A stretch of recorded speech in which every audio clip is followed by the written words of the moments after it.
सीताराम, जय जय राम। सभी देवी देवताओं की जय हो।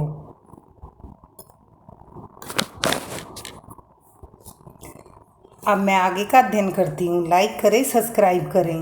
नेति नेति जेहि वेद निरूपा, निजानंद निरूपाधि अनुपा, शंभु बिरंची विष्णु भगवाना, उपहजी जासु अस ते नाना, जिन्हें वेद नेति नेति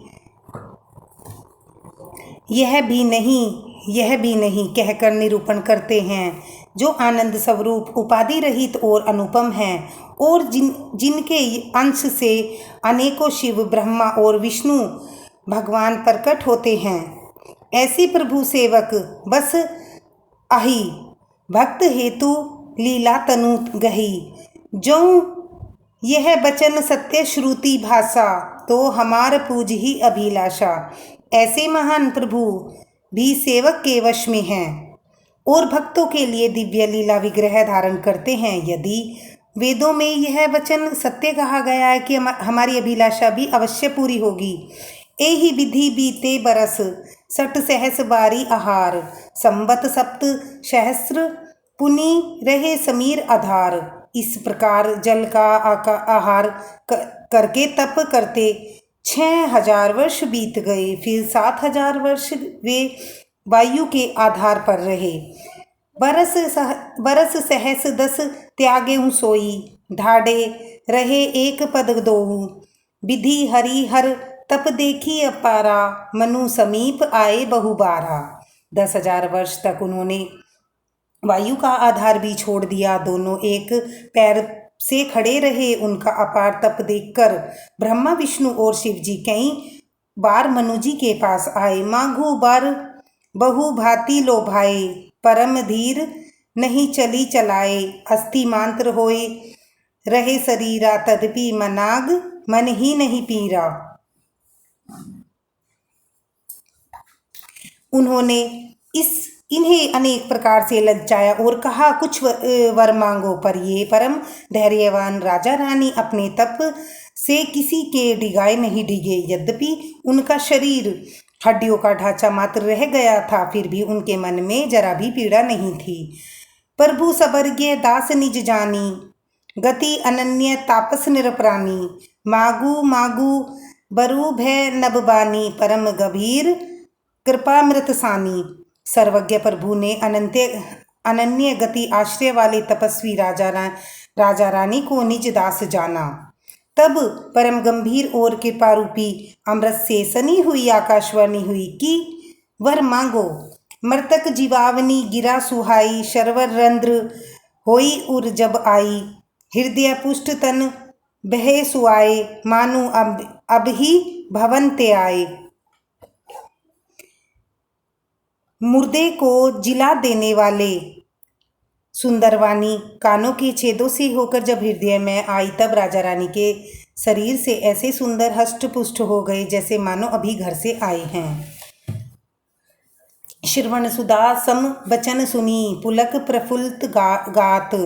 बोले मनु करी दंडवत, प्रेम न हृदय समात। कानों में अमृत के समान लगने वाले वचन सुनते ही उनका शरीर पुलकित और प्रफुल्लित हो गया। तब मनु जी दंडवत करके बोले, प्रेम हृदय में समाता न था। सुनु सेवक सुर तरु सुर धेनु, विधि हरिहर बंदित पद रेणु। सेवत सुलभ सकल सुखदायक, प्रणत पाल सह चराचर नायक। हे प्रभु सुनिए, आप सेवकों के लिए कल्पवृक्ष और धेनु हैं। आपकी चरण रज की ब्रह्मा, विष्णु और शिवजी भी वंदना करते हैं। आप सेवा करने में सुलभ तथा सब सुख देने वाले हैं। आप शरणागत के रक्षक और जड़ चेतन के स्वामी हैं। जो अनाथ हित हम पर नेहू, तो प्रसन्न होई यह बर देहु। जो स्वरूप बस शिव मन माही, जेहि कारण मुनि जतन कराही। हे अनाथों का कल्याण करने वाले, यदि हम लोग पर आपका स्नेह है तो प्रसन्न होकर यह वर दीजिए कि आपका जो स्वरूप शिवजी के मन में बसता है और जिस की प्राप्ति के लिए मुनि लोग यत्न करते हैं, जो भुसुंडी मन मानस हंसा, सगुन अगुन जेहि निगम प्रशंसा, देख ही हम सो रूप भरी लोचन, कृपा करु प्रणतारती मोचन।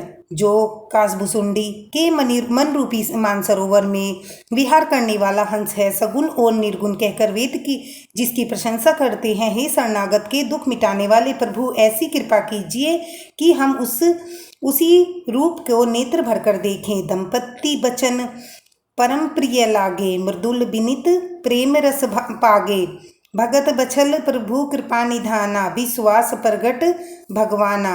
राजा रानी के कोमल विनय युक्त और प्रेम रस में पंगे हुए वचन भगवान को बहुत ही प्रिय लगे। भक्त वत्सल कृपा निधान संपूर्ण विश्व के स्थान या समस्त विश्व में व्यापक सर्वसमर्थ भगवान प्रकट हो गए। नील सरोरु नील मुनि नील, नीलधर श्याम, लाज ही तन शोभा निखरी, कोटि कोटि सतकाम।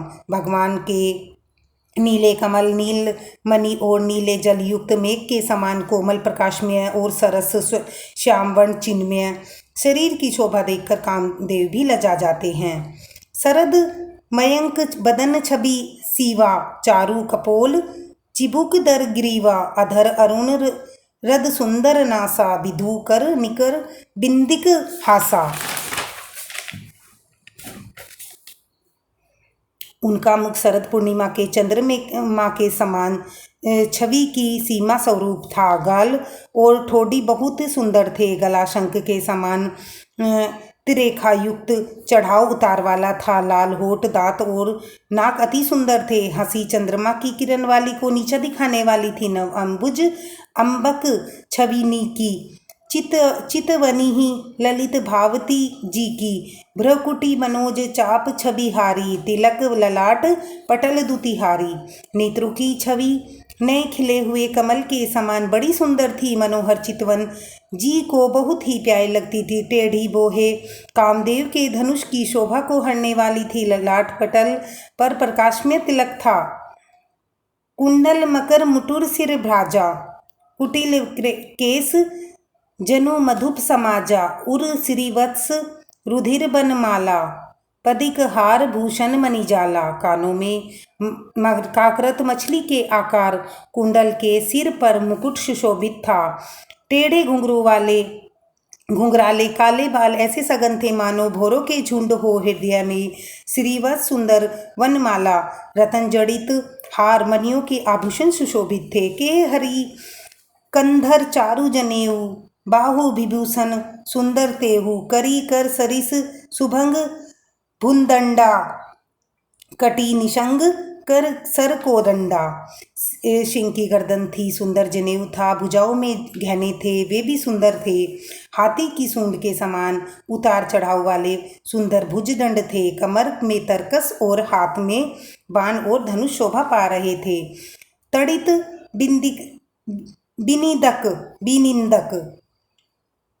बिनिंदक पीतपट, उदर रेख कर बर तीनी। नाभि मनोहर लेती जनु जमुन भवर छवि छीनी। स्वर्णवर्ण का प्रकाशमय पीतांबर बिजली को लजाने वाला था। पेट पर सुंदर 3 रेखाएं तिरवली थी। नाभि ऐसी मनोहर थी मानो यमुना जी के भंवरों की छवि को छीने लेती हैं। पर राजीव बरनी नहीं जाई, मुनि मन मधुप बसी जय माई। वाम भाग शोभती अनुकूला, आदि शक्ति छवि निधि जगमूला।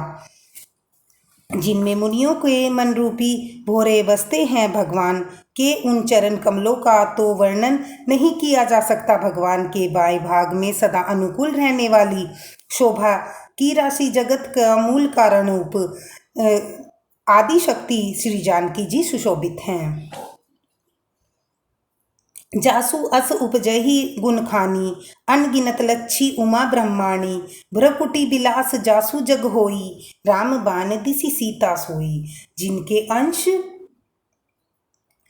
से गुणों की खान अगणित लक्ष्मी पार्वती और ब्रह्माणी त्रिवेदों की शक्तियां उत्पन्न होती हैं। जिनकी बोहे के इशारे से जगत की रचना हो जाती है, वही भगवान की स्वरूपा शक्ति श्री सीता जी श्री रामचंद्र जी के बाईं ओर स्थित है।